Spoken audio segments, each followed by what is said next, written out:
நீயும் பாரு.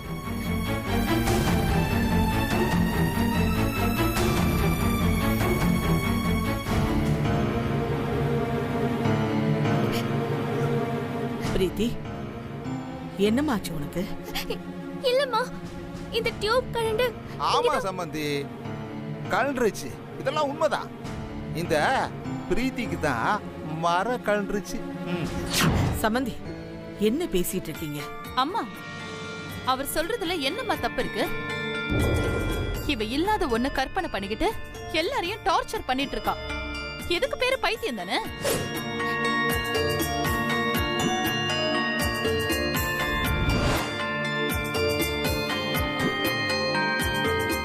அத்தை, வாய் குசம ஒரு பொண்ணு மேல படிய போடாதீங்க.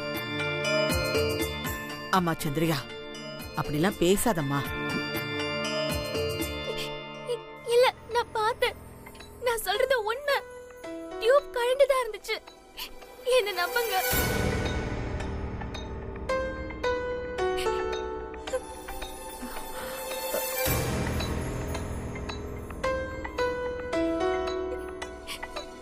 பிரீத்தி, என்னாச்சுன்னு இப்ப அழுவுற? பாட்டி, பிரீத்திக்கு ஏதோ மன குழப்பம்னு நினைக்கிறேன். கொஞ்ச நாளாவே அவ நார்மலாவே இல்ல. நார்மலா இல்லன்னா பைத்தியமா? யார பாத்திரி பைத்தியம் சொல்ற? பிரீத்தி, கொஞ்ச நேரம் பேசாம இரு. எதுக்கு இப்படி நடந்துக்கிற? அம்மா, எனக்கு ஒண்ணும் இல்லம்மா. நான் நல்லாதாம்மா இருக்கேன்.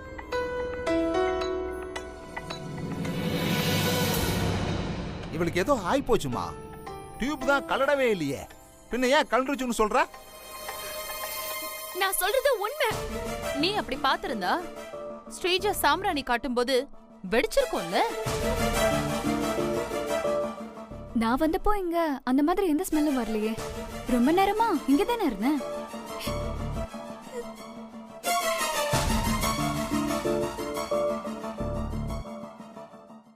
பிரீத்தி, நீ தூங்கிட்டு தானே இருந்த? ஆமா, நான் தூங்கிட்டு தான் இருந்தேன். நாகுதான் எழுப்பி விட்டா. நான் கடைக்கு காய்கறி வாங்க போறேன், அம்மாவுக்கு காஃபி போட்டு கொடுன்னு சொன்னான். நான் காஃபி போட கிச்சனுக்கு வந்தேன். கேஸ் டியூப் கழண்டு கிடந்தது. இதுதான் உண்மை.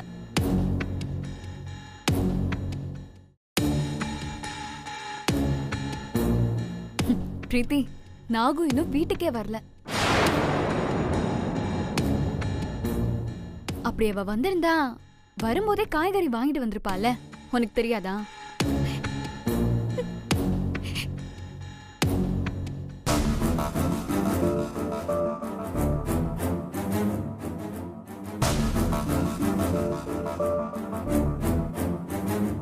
பிரீத்தி, நீ நடக்காத விஷயத்த நிஜம்னு கற்பனை பண்ணிக்கிற. அதுக்கு பேரு வேற இல்யூஷன். இல்ல, நான் பார்த்தேன். சரிம்மா, நீ பார்த்த போதுமா? அவ ஏதோ குழப்பத்துல இப்படி பண்ணிட்டா. அவளை எல்லாரும் மன்னிச்சிருங்க. வாங்க போலாம். அது எப்படி மன்னிக்க முடியும்? இதெல்லாம் மன்னிக்க முடியாது. முதல் தடவையா இருந்தா மன்னிக்கலாம். ஒவ்வொரு தடவையும் இதே மாதிரி பண்ணிக்கிட்டு இருக்கா இவ. ஆமா, யாராவது ஒருத்தர் மேல குத்தம் சொல்லிக்கிட்டே இருக்கா இவ. நேத்து இப்படிதான் விக்ரம கொல்ல கார் வயரை கட் பண்ணாங்கன்னு எங்க அம்மா மேல பழைய போட்டா. இப்ப கேஸ் லீக் ஆயிருக்குன்னு சொல்றா. விட்டா ஏன் மேல பழைய போடுவா போல இருக்கு. கிருபா, சும்மா அவன் மேல பழிய போடாதீங்க. அவ எதையாச்சும் பாத்துருப்பா, அதான் அவ்வளவு உறுதியா சொல்றா. சரிம்மா, நான் ஒத்துக்கிறேன். நீங்க இது வரைக்கும் பிரீத்தி பண்ணதெல்லாம் நினைச்சு பாருங்க.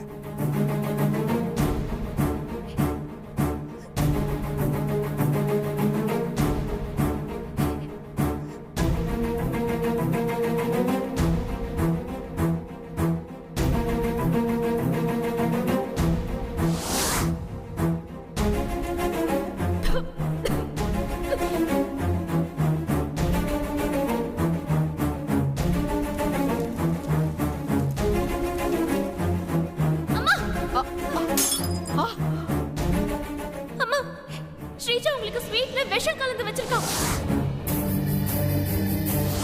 நான் பார்த்தேன். ஒரு மெக்கானிக்கை வர வச்சு விக்ரம் போற கார்ல பிரேக் வயரை கட் பண்ண வச்சாங்க.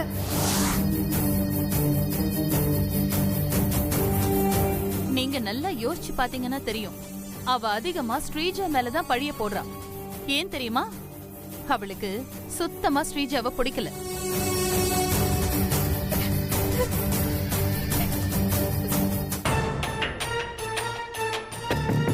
என்னையே பிரீத்திக்கு பிடிக்கலன்னு எனக்கு நல்லாவே தெரியும். பிரீத்தியை முட்டாளாக்கி இவங்க ஏதோ ஒன்று பிளான் பண்ணுறாங்க. அவங்க போக்கிலே விட்டு நான் பிடிக்கிறேன். பாட்டி, நான் உங்ககிட்ட கொஞ்சம் தனியா பேசணும், வரீங்களா? சரி சரி, எல்லாரும் அவங்கவுங்க ரூமுக்கு போங்க போங்க. பிரீத்தி, சித்தி நீங்கள் போங்க, நான் பார்த்துக்கிறேன்.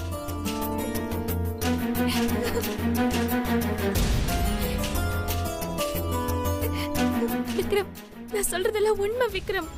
எனக்கு தெரியும் பிரீத்தி, உன்னை ஆஃபீஸ் போக விடாமல் பண்ண ஏதோ பிளான் பண்ணுறாங்க. அதுக்காக தான் இந்த ட்ராமாவே போட்டிருக்காங்க.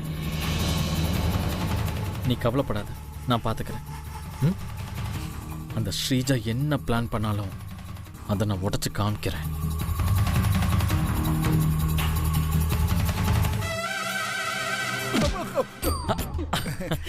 இங்க என்ன அங்கிள் பண்ணிட்டு ஒண்ணு இருக்கீங்க? இல்ல மாப்ள, இந்த டியூப் கல்றிச்சுன்னு பிரீத்தி சொல்லிச்சே, அது உண்மையானு பார்க்கலான்னு வந்தேன், அவ்வளவுதான். இல்ல, அவ போய் சொல்றா.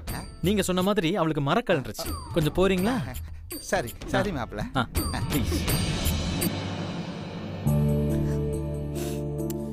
பிரீத்தி, நீ எதையும் மனசுல போட்டு குழப்பிக்காத. நீ மாடிக்கு போ, நான் வரேன். இல்ல விக்ரம். பிரீத்தி, நீ போன்னு சொல்றேன்ல, நான் வரேன். போ.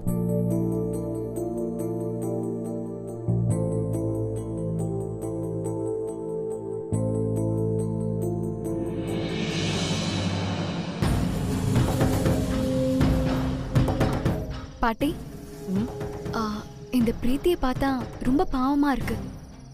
அவ ஏன் இப்படி மாறினானே தெரியல. ரொம்ப நல்ல பொண்ணு, ஆனா மனதளவுல ஏதோ மனநல பாதிக்கப்பட்டிருக்க மாதிரி எனக்கு தோணுது. ஆமா, எனக்கும் அப்படித்தான் தோணுது. ஆமா பாட்டி, எனக்கும் கூட அப்படிதான் தோணுது. எப்போ ஸ்ரீஜா வாங்கி கொடுத்த புடவைய பிரீத்தி எரிச்சாலோ அப்பத்துல இருந்தே அவளுக்கு மனநிலை சரியில்லாம இருக்கு. அப்ப சொல்லியிருந்தா யாரும் நம்பி இருக்க மாட்டீங்க. இப்ப கூட பிரீத்தி மேல பைத்தியம் முத்திர குத்துறத நான் ஏத்துக்கவே மாட்டேன்.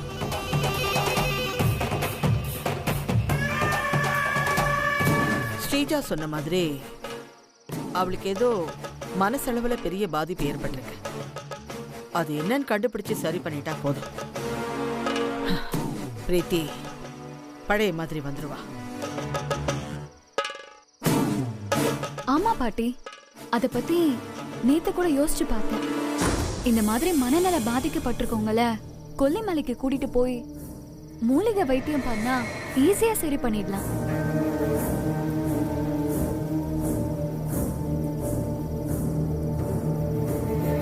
ஸ்ரீஜா நம்ம போட்ட பிளானை எக்ஸிக்யூட் பண்ண ஆரம்பிச்சிட்டா. இது மட்டும் ஒர்க் அவுட் ஆச்சு, பிரீத்தி அந்த மலையில இருந்து தள்ளி விட்டு கதையை முடிக்க வேண்டியதுதான். ஒரு 10 நாள் மட்டும் இருந்து மூலிகை ட்ரீட்மெண்ட் கொடுத்தா பிரீத்தி குணமாயிடுவா. நான் வேணா கூடவே இருந்து பாத்துக்கிறேன் பாட்டி. நம்மள நம்பி வந்தவங்கள நாம தானே பாத்துக்கணும்.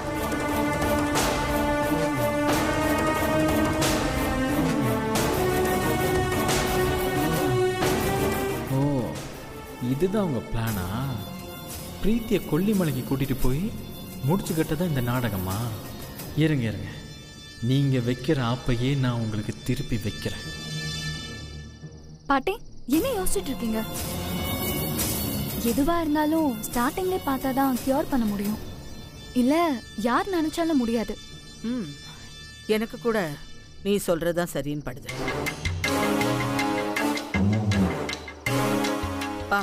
விக்ரம் பாட்டி, நீ என்னையா சொல்ற?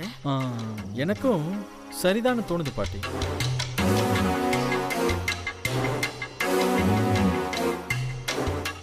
ஆனா ஒண்ணு பாட்டி, நம்ம எங்க வேணாலும் பிரீத்தியை கூட்டிட்டு போலாம். ஆனா அதுக்கு முன்னாடி ஒரு சைக்காட்ரிஸ்ட் கிட்ட காட்டி பிரீத்தி எந்த லெவல்ல இருக்கான்னு தெரிஞ்சுக்கணும்.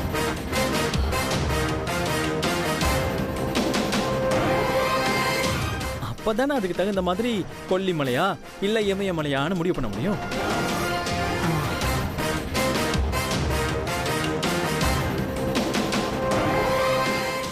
பாட்டி, எனக்கு தெரிஞ்ச சைக்காட்டிஸ்ட் ஒருத்தர் இருக்கார் பாட்டி. அவர்கிட்ட கூட்டிட்டு போய் முதல்ல காட்டுவோம். அவர் என்ன சொல்றாரோ அதுக்கப்புறம் நம்ம டிசைட் பண்ணிக்கலாம். பாட்டி, எதுக்கு பாட்டி அதெல்லாம்? இதுக்கு இயற்கை வைத்தியம் தான் சரியா வரும். ஸ்ரீஜா, நீ சொல்றதெல்லாம் சரிதான்.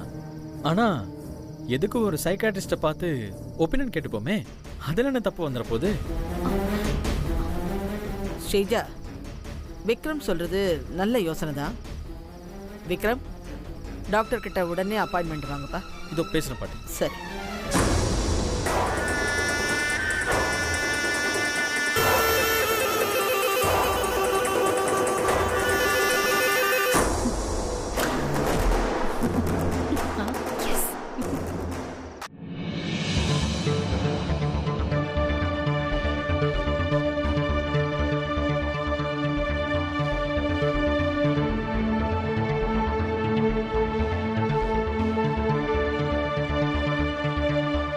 பிரீத்தி, நான் பேசுறது கேக்குதா? கேக்குது. சொல்லுமா, உன்னை பத்தி, அப்புறம் நீ ஆசைப்பட்டது, அதுல உனக்கு கிடைச்சது, கிடைக்காம போனது எல்லாத்தையும் சொல்லு. நான் நினைச்சதோ ஆசைப்பட்டதோ எதுவும் எனக்கு முழுசா கிடைக்கல. நான் ஆசைப்படாதது மட்டும்தான் எனக்கு கிடைச்சது.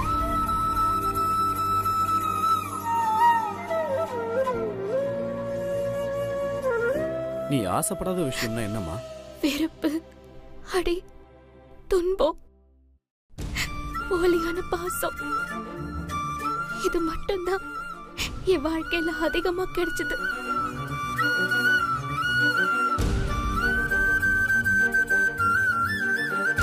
நீ ரொம்ப கஷ்டப்பட்டிருக்கன்னு தெரியுதுமா. ஆனா அத கொஞ்சம் தெளிவா சொல்லுமா. நான் ரொம்ப பாசமா என் அம்மான்னு உரிமையோட நினைச்சவங்க என் அம்மாவே இல்ல. அவங்க என் சித்தி, எங்க அப்பாவோட 2வது மனைவி.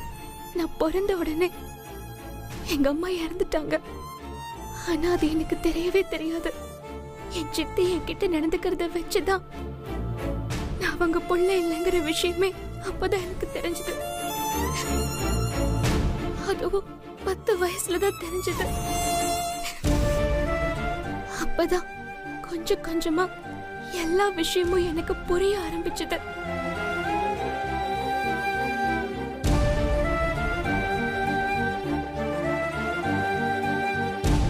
ஒண்ணு மட்டும் எனக்கு நல்லா தெரியும். ஒரு பொண்ணோ பையனோ என்ன மாதிரி சித்தி கொடுமைய அனுபவிச்சிருக்க மாட்டாங்க. நான் ரொம்ப அனுபவிச்சிட்டேன். என்ன மாதிரி யாரையும் இந்த உலகத்துல எங்கேயுமே பார்க்க முடியாது, பார்க்கவும் கூடாது. நான் எங்க சித்தி வயத்துல பிறக்கல, அதனால என்ன அவங்களுக்கு பிடிக்கவே இல்லை. அமெரிக்கால எங்க வீடு ரொம்ப பெருசு.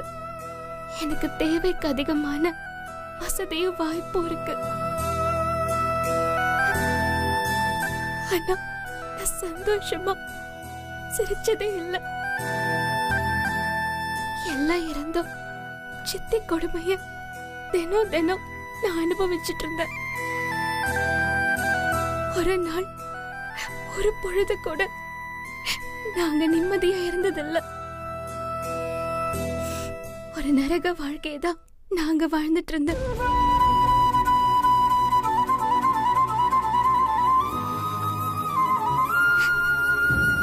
என் அப்பாவுக்கு என்ன ரொம்ப பிடிக்கும். அதனால சித்தி என்ன கொடுமைப்படுத்தாம இருக்கணுங்கிறதுக்காக என் அப்பா அவர் சொத்து மொத்தத்தையும் என் பேர்ல எழுதி வச்சாரு. அப்பவும் என் சித்தி அவங்க டார்ச்சர் பண்றதுல கொஞ்சம் கூட குறை வைக்கல. அப்புறம் அவங்க தம்பிக்கு என்ன கட்டி வச்சு சொத்தை அபகரிச்சுட்டு என்ன சாவடிக்க பிளான் பண்ணாங்க. அது தெரிஞ்சதும் நான் இந்தியாவுக்கு தப்பிச்சு வந்துட்டேன். ஆனா எங்க சித்தி நான் எங்க போனாலும் என்ன விடுற மாதிரி இல்ல. இங்க வந்த அப்புறமும் என் சித்தி என்ன ஃபாலோ பண்ணி இந்தியாவுக்கு வந்தாங்க. அவங்களோட தம்பிக்கு என்ன கல்யாணம் பண்ணி வைக்க பார்த்தாங்க.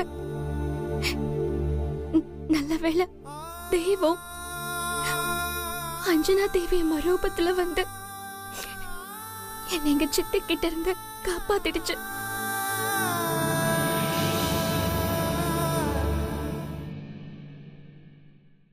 அவங்க வரலன்னா நான் அந்த அயோக்கியனுக்கு பொண்டாட்டி ஆகி நரக வேதனைய அனுபவிச்சுட்டு இருந்திருப்பேன். அது மட்டும் நடந்திருந்தா நான் இப்போ உயிரோடவே இருந்திருக்க மாட்டேன். ஆனா அதை விட பெரிய கொடுமையை நான் அனுபவிச்சேன். என் கல்யாணம் நடக்க கூடாது, அவன் கூட வாழக்கூடாதுன்னு விஷம் குடிச்சேன். அப்பவும் அஞ்சனா மாதா என்னை காப்பாத்தி ஹாஸ்பிட்டல்ல சேர்த்தாங்க.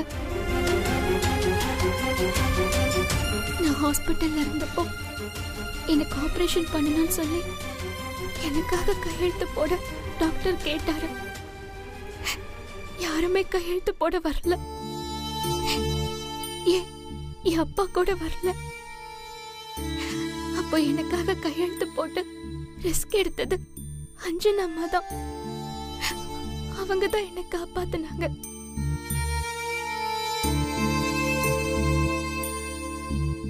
அப்பதான் எனக்கு இன்னொரு உண்மை தெரிஞ்சது.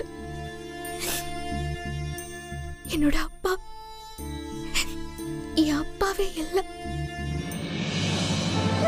என்ன தத்தெடுத்து வளர்த்த அப்பாங்கிற உண்மை அப்பதான் எனக்கு தெரிஞ்சது. அது எனக்கு இன்னும் அதிர்ச்சியா இருந்தது.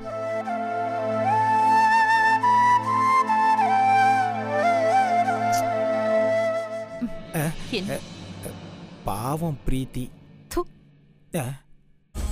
சரி, அப்போ அவளுக்கு விக்ரம கட்டி வச்சிடலாம், கிருப்பாவ வேண்டாம். ஐயோ, அப்படிலாம் இல்ல. விக்ரம் கிருபாக்கு தான். ஆனா பிரீத்தி இவ்வளோ சொல்லியும் உன்னை பத்தி சொல்லவே இல்லை பாத்தியா? என்ன பத்தி என்ன சொல்லணும்? நீ அவ கல்யாணத்தை நிறுத்த பண்ண காரியம், அப்புறம் நீயும் உன் மகளும் அவளை கடத்திக்கிட்டு வந்து வீட்டில் வச்சு வெளுத்தது, இது எதையும் அவ சொல்லலை. அப்படி சொல்லியிருந்தா இந்த ஹாஸ்பிட்டலோட வெளியே அனுப்பியிருப்பாங்க அத்தை. நான் சொன்னா மட்டும் முறைச்சிரு. பிரீத்தி, அந்த அமெரிக்கா கதை, உங்க சித்தி கதை, இது எல்லாம் விடு. இங்க என்ன நடந்தது? நீ இங்க வந்தியே, அதுக்கப்புறம் நீ ஆசைப்பட்டதெல்லாம் கிடைச்சதா? இங்க நான் எதிர்பார்த்ததுல ஒன்னே ஒண்ணு மட்டும்தான் எனக்கு இன்னும் கிடைக்கவே இல்லை.